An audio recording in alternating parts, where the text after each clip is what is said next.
Breaking news: the Washington Redskins are transitioning. No, sorry, they're just changing their name. All right, so now we got that cleared up. The Redskins are not transitioning; they're just changing their name. Major shareholders and investors like FedEx, who have the naming rights to the stadium, are threatening to back out of the organization if a name change does not take place.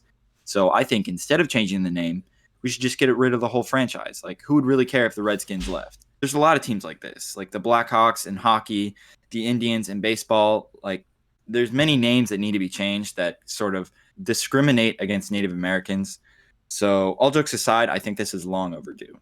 If we see how the Native Americans feel about it, because they should have an opinion on this. It's not. It shouldn't just be everybody else.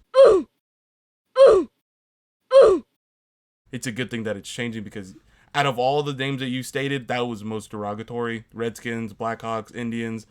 Like out of that, the Redskins is the most like in a sense most derogatory. First things first, Redskins got to go, and it looks like it's going to happen because these shareholders, the franchise needs these shareholders in order to stay afloat, especially with the pandemic going on. So I Exactly. think a name change will happen. You're gonna see me die on camera. Do it. All right, moving on to the Chiefs. They're probably not going to change their name. Maybe they should. Who knows? Pro Bowl defensive tackle Chris Jones of the Chiefs won't play until he's paid at least a $20 million contract. Now, he refers to Le'Veon Bell in a tweet saying that Le'Veon Bell sort of set the tone for this and that he warned him about this if he doesn't get his contract. And it's probably not the best idea to refer to Le'Veon Bell, who got paid less for going to the Jets than staying with the Steelers. He kind of screwed himself over with that, so I don't know what he's doing there. But all of the Chiefs' money, and I mean all of it, is going to Patrick Mahomes once he gets that new deal. They might as well name the Chiefs after Patrick Mahomes if they do change their name like the Redskins. They might as well call them the Kansas City Mahomes. So could this, with all these stars on this team, could this be the downfall of the Chiefs? Now you have to pay Patrick Mahomes. You have to pay Travis Kelsey, Tyreek Hill, Chris Jones, Sammy Watkins, all of these star-studded players. And the 20 million for Chris Jones, that's no question. That's a good deal right there. Because you have Aaron Donald being paid 22.5 million. You got DeForest Buckner being paid 21 million. I put Chris Jones at the level of play with these defensive tackles. Fletcher Cox, of course, being paid around like I believe 16, 17 million. So you have a range from like 16 to 22 million where you could pay Chris Jones. And he's a young talent. He's on the rise with the Chiefs. I feel like he does extremely well. He helped with that Super Bowl win. So I feel like 20 million is a good place to put him. Now, can the Chiefs afford him? I don't think so. The Chiefs have to keep players that score points. I feel like the Chiefs as a whole, it's more offensive minded because of the amount of weapons they have on that side compared to their defense. I feel like there's a way to replace Chris Jones, not with the same level of play, but just to have stability at the position.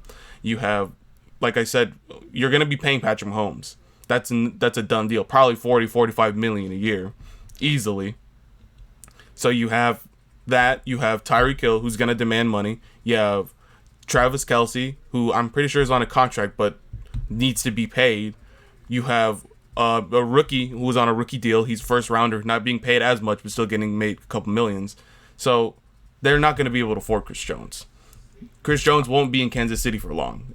Like you said, it's more of an offensive-minded team. I think the loss of Chris Jones would hurt them pretty bad because he is sort of like propelling a not very good Kansas City defense, but he is one of the stars of this league and one of the better players on that defense.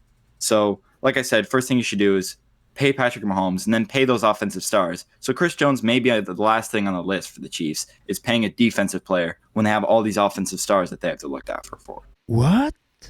All right, now moving on to more COVID. I know you're tired of it, but so are we. So there's a potential waiver that NFL fans have to sign if they want to attend games. This isn't a guaranteed thing, but it could happen. I could see it happening, especially with everything going on. It's a big-ass pandemic, so a waiver is just another thing to add to the list. With that being said, though, there's also fines for players engaging in reckless behavior. So we may see more court cases on players taking Ubers and going to Tijuana Flats than we say them beating their wives. Now, continuing on with this, Serge Ibaka showed a video of the ring that NBA players are wearing in their bubble. It's a COVID-19 ring, and it's supposed to detect symptoms from up to 3 days before wearing it. This ring might be some of the only rings that these players get. Damn! And we could see this in the NFL.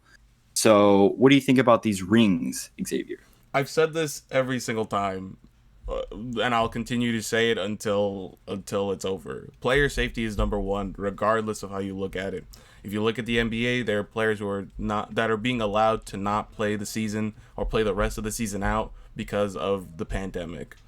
I feel like it should be the same with NFL players. I feel like if you're willing to take a cut of pay, I would say a pretty decent cut of pay because they are paid millions of dollars. I feel like you're willing to take a pay cut to sit out. That should be okay. You're still getting paid, not as much, but still for you to be financially stable with what you're doing. And these rings are interesting because it's just weird because you're letting something detect symptoms, but this is something that also shows flu-like symptoms, cold-like symptoms. So like there could be malfunctions with the ring. You don't know. This is untested technology, really. So we don't know. And then with the reckless behavior thing, like who is going to mandate that? Is it going to be younger people? Because then younger people will be more lenient with what is reckless behavior. And if it's older people, then we're going to see so many reckless behavior charges on players. So I don't understand that really because there's no really good way to mandate that unless you do that with the players like the society for that is just like I forget the name of it, but like the ring of players who mandate things. But it's just confusing because you're setting these rules and regulations, but mandating them, keeping them, holding it down, like I don't know how they're gonna do that. It's gonna be tough to do because I mean, like you're seeing all these Instagram videos of players working out together. Like you heard that stories of Tom Brady like going to Tampa, getting kicked out of a park, and all that. So it's all weird. This whole COVID thing is all weird. I don't exactly like you said. I don't know how the NFL is gonna mandate these fines and see how like players are committing reckless behavior.